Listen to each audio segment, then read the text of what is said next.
नमस्कार दोस्तों। और आज हम लोग पढ़ेंगे इंट्रोस्पेक्शन।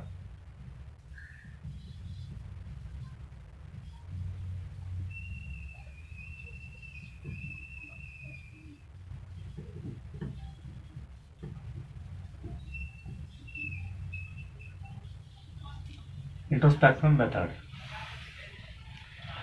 इंट्रोस्पेक्शन मेथड क्या होता है? इंट्रोस्पेक्शन मेथड का मतलब होता है अंतर्निरीक्षण। कौन निरीक्षण? अंतर्निरीक्षण।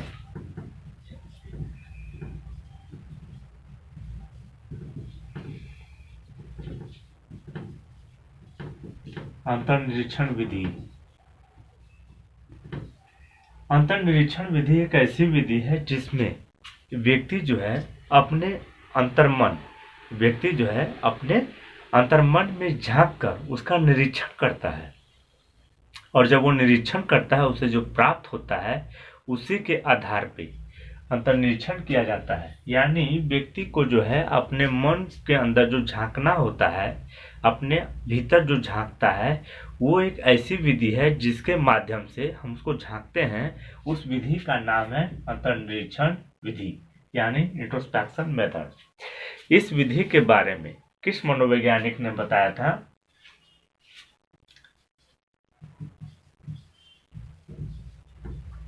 Wilhelm won't.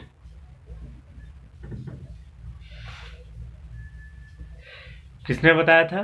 तो विल्हेल्म वुंट ने बताया था, और टिचेनर।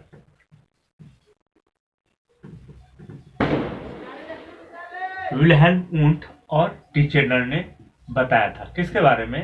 अंतर्निरीक्षण विधि के बारे में। यानी अंतर्निरीक्षण विधि के तो प्रतिपादन कौन हो गए? वे हो गए विल्हेल्म वुंट और टिचेनर। ये प्रतिपादक हो गए। ठीक है। अगर बोलेगा कि टिचेनर कौन है, तो वही टिचेनर जिन्होंने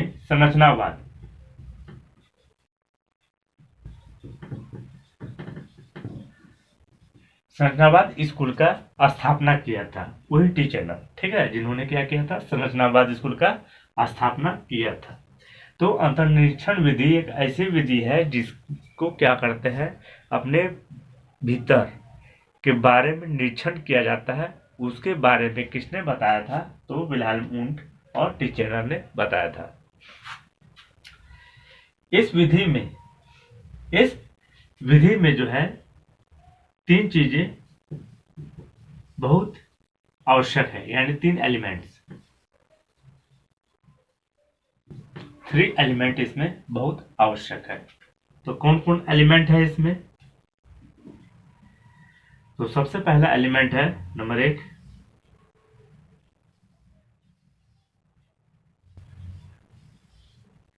संवेदना। सबसे पहला क्या है? संवेदना। दूसरा क्या है? भाव। पहला है संवेदना, ठीक है। दूसरा क्या है? भाव। और तीसरा क्या है?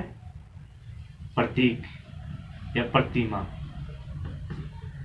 प्रतिमा यानी इमेज, यानी फील। ये हो गया फील, ये हो गया इमेज, ठीक है। और ये है सेंसर। Sensor, feel, image. ये तीन एलिमेंट जो है अंतर्निरीक्षण विधि के आधार है।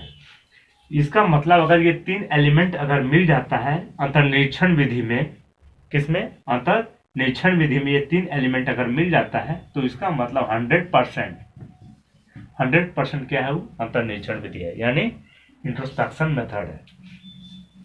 अब 3 एलिमेंट मिलेंगे कैसे? तो एक व्यक्ति बाजार की ओर जा रहा होता है, और बाजार में उसे दिख जाता है कि एक व्यक्ति को मरा पड़ा देख लेता है, ठीक है। वो देखता है मरा पड़ा है, उसे कोई फेंक दिया है। वहां से जैसे वो आगे बढ़ा, उसके दिमाग में तुरंत बात आई कि कल भी इसी तरह मेरे घर के बगल में ही एक बूढ़े व्यक्ति को फेंक दिया गया था जो मरा पड़ा था, ठीक है। तो यहाँ पे जब उस व्यक्ति को देखा तो वो दृष्टि कैसा संवेदना हुआ उसको? दृष्टि संवेदना हुआ। जब उस व्यक्ति को देखा और जब उस व्यक्ति को मरा देखा तो उसको कैसा भाव हुआ? तो दुखद यानी सैड का भाव हुआ। ठीक है, कैसा भाव हुआ उसको? सैड का भाव हुआ। और जब वो सोचा कि मेरे बगल में भी इसी तरह मार के फेंक दिया गया था तो वो प्रतिमा बन गया।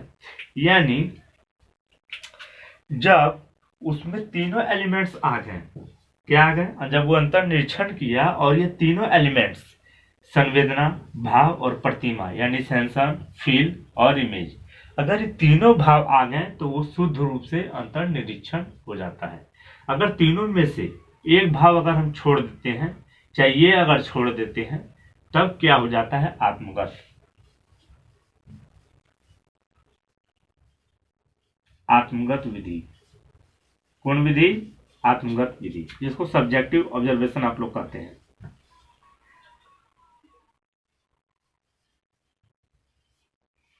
Subjective observation.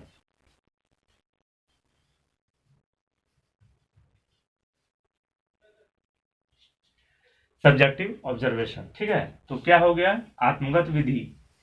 अगर ये चाहिए तीनों में से कोई एक गायब रहा या दो गायब रहा या तीनों में से तीनों गायब रहा तो वो आत्मगत विधि के अंतर्गत आता है। जैसे एक व्यक्ति ने कहा मेरे बाल पक गए हैं। क्या कहा? मेरे बाल पक गए हैं।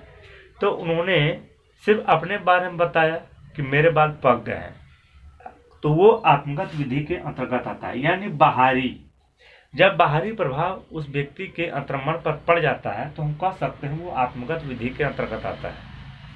अगर वो व्यक्ति ये कहता कि मेरे बाल पक गए हैं और इसी तरह मेरे दादाजी के भी बाल पक गए थे, तो इसका मतलब ये हो गया कि वो व्यक्ति का जो है दादाजी प्रतिमा के रूप में आ गए, भाव हो गया सैडनेस का क्योंकि बाल पक गए हैं।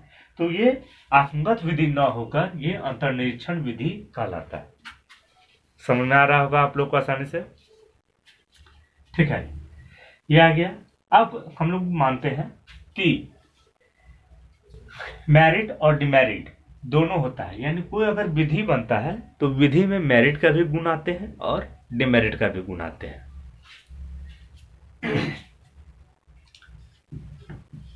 गुण के बारे में चर्चा करेंगे। तो अंतर्निरीक्षण विधि जो है यानी इंट्रोस्पेक्शन मेथड जो है, इसमें क्या होता है? एक व्यक्ति अपने आप को निरीक्षण करता है, जबकि कोई व्यक्ति देखकर उस व्यक्ति का निरीक्षण नहीं कर सकता है कि उसके मन में क्या चल रहा है। लेकिन अगर खुद से निरीक्षण अपने आप को करता है तो वो निरीक्षण बहुत अच्छे तरह से कर पाता है। तो ये हो गया एक पहला पॉइंट, ठीक है, यानी खुद का निरीक्षण कर पाता है। ठीक है, दूसरा पॉइंट, यह निरीक्षण सबसे पहला, यानी कहने का मतलब यह है कि मानसिक प्रक्रिया को जांचने वाला सबसे पहला परीक्षण का नाम है अंतर्निरीक्षण विधि। सबसे पहला और सबसे पुराना परीक्षण का नाम क्या है? यह अंतर्निरीक्षण विधि। और यह विधि जो है, यह जो मनोविज्ञान की जितनी विधियां हैं उन विधियां में सबसे प्रथम आता है। इसके बाद में हम लोग चर्चा करेंगे। ठीक है, तो सबसे पहले अंतर्निरीक्षण की विधि के बारे में मैंने चर्चा किया था, अंतर्निरीक्षण विधि। तो इसमें क्या होता है, जितनी भी विधियां हैं, चाहे क्रॉस कल्चरल हो, जितनी भी है, ठीक है, सब के बारे में हम लोग चर्चा करेंगे। तो पहला है ये अंतर्निरीक्षण विधि और यह विधि सबसे पुराना विधि है। ठीक है, इस विधि में क्या होता है?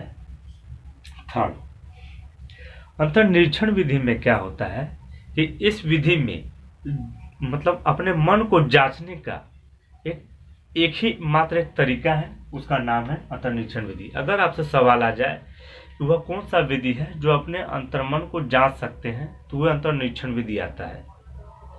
ठीक है, यह हो गया क्या चीज? गुण। अब इसके बारे में, दोष के बारे में चर्चा कर लेते हैं।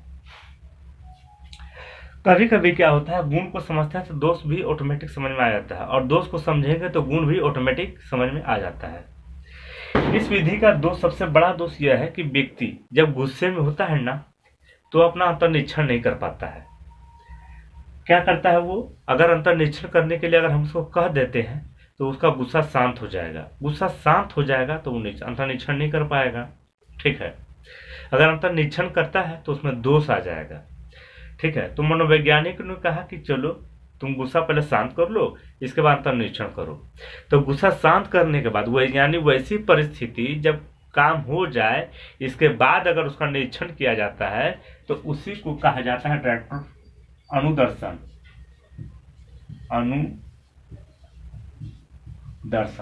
कौन विधि कहा जाता है उसको? अनुदर्शन विधि, यानी रेट्रोस्पेक्शन।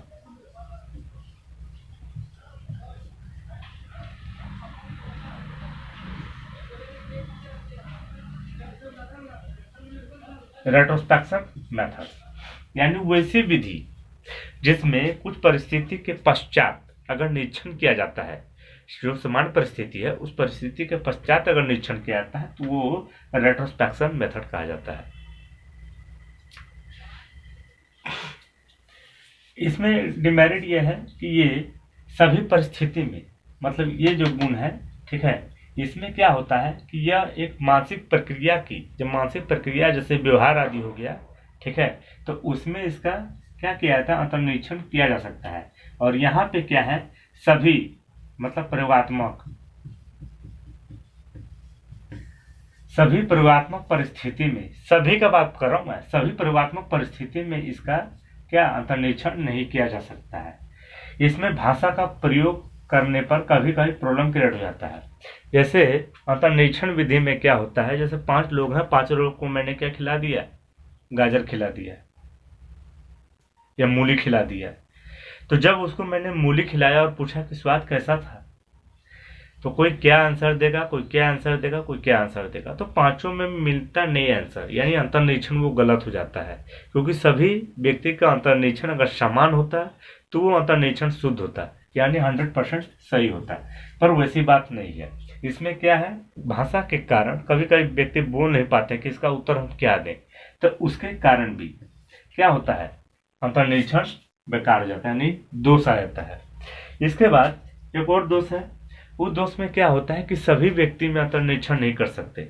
बच्चे में नहीं कर सकते, समझदार व्यक्ति में नहीं कर सकते, गूंगे व्यक्ति में अंतर्निरीक्षण नहीं कर सकते, बता नहीं पाएगा वो क्लियर।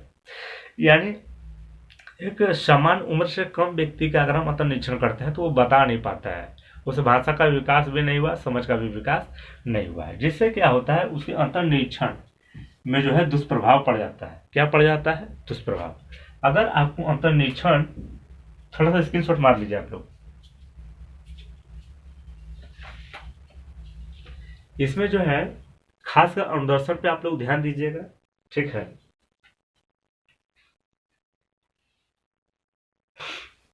इतना तो समझ में आ गया होगा आप लोग को।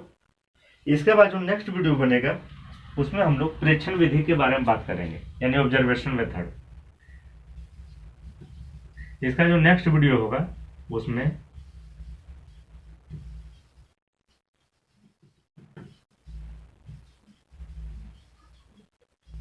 ऑब्जर्वेशन मेथड के बारे में बात करेंगे। और वो भी क्या होगा, ये मेथड है। क्या है? मेथड है। मनोविज्ञान की जो विधियां है ना, उस विधियां, ये दूसरी विधि है ऑब्जर्वेशन मेथड। धन्यवाद।